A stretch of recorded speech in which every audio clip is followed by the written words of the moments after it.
We will move the American embassy to the eternal capital of the Jewish people, Jerusalem. My announcement today marks the beginning of a new approach to conflict between Israel and the Palestinians.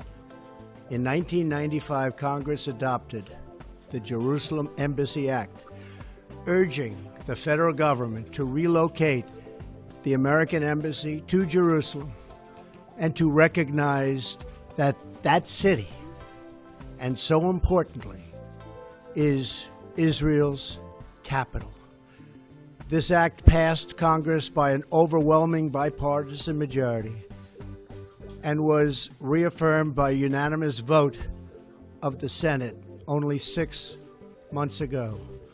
Yet for over 20 years, every previous American president has exercised the law's waiver, refusing to move the U.S. Embassy to Jerusalem or to recognize Jerusalem as Israel's capital city.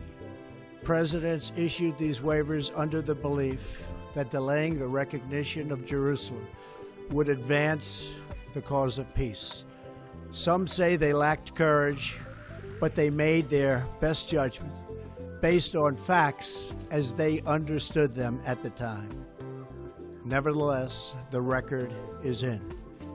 After more than 2 decades of waivers, we are no closer to a lasting peace agreement between Israel and the Palestinians. It would be folly to assume that repeating the exact same formula would now produce a different or better result. Therefore, I have determined that it is time to officially recognize Jerusalem as the capital of Israel. While previous presidents have made this a major campaign promise, they failed to deliver. Today, I am delivering. I've judged this course of action to be in the best interests of the United States of America and the pursuit of peace between Israel and the Palestinians. This is a long overdue step to advance the peace process and to work towards a lasting agreement. Israel is a sovereign nation with the right, like every other sovereign nation, to determine its own capital. Acknowledging this is a fact is a necessary condition for achieving peace. This is a historic day. Jerusalem has been the capital of the Jewish people for 3,000 years. It's been the capital of Israel for nearly 70 years. It was here that our temple stood, our kings ruled, our prophets preached. Jerusalem has been the focus of our hopes, our dreams, our prayers for 3 millennia. From every corner of the earth, our people yearn to return to Jerusalem, to touch its golden stones, to walk its hallowed streets. So it's rare to be able to speak of new and genuine milestones in the glorious history of this city. Yet today's pronouncement by President Trump is such an occasion. We're profoundly grateful for the President for his courageous and just decision to recognize Jerusalem as the capital of Israel and to prepare for the opening of the U.S. Embassy here. This decision reflects the President's commitment to an ancient but enduring truth, to fulfilling his promises, and to advancing peace.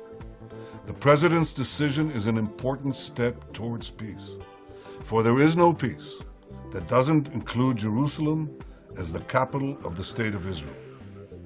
I call on all countries that seek peace to join the United States in recognizing Jerusalem as Israel's capital and to move their embassies here. I share President Trump's commitment to advancing peace between Israel and all of our neighbors, including the Palestinians. This has been our goal from Israel's first day, and we will continue to work with the President and his team to make that dream of peace come true. I also want to make clear there will be no change whatsoever to the status quo at the holy sites. Israel will always ensure freedom of worship for Jews, Christians, and Muslims alike. President Trump, thank you for today's historic decision to recognize Jerusalem as Israel's capital. The Jewish people and the Jewish state will be forever grateful.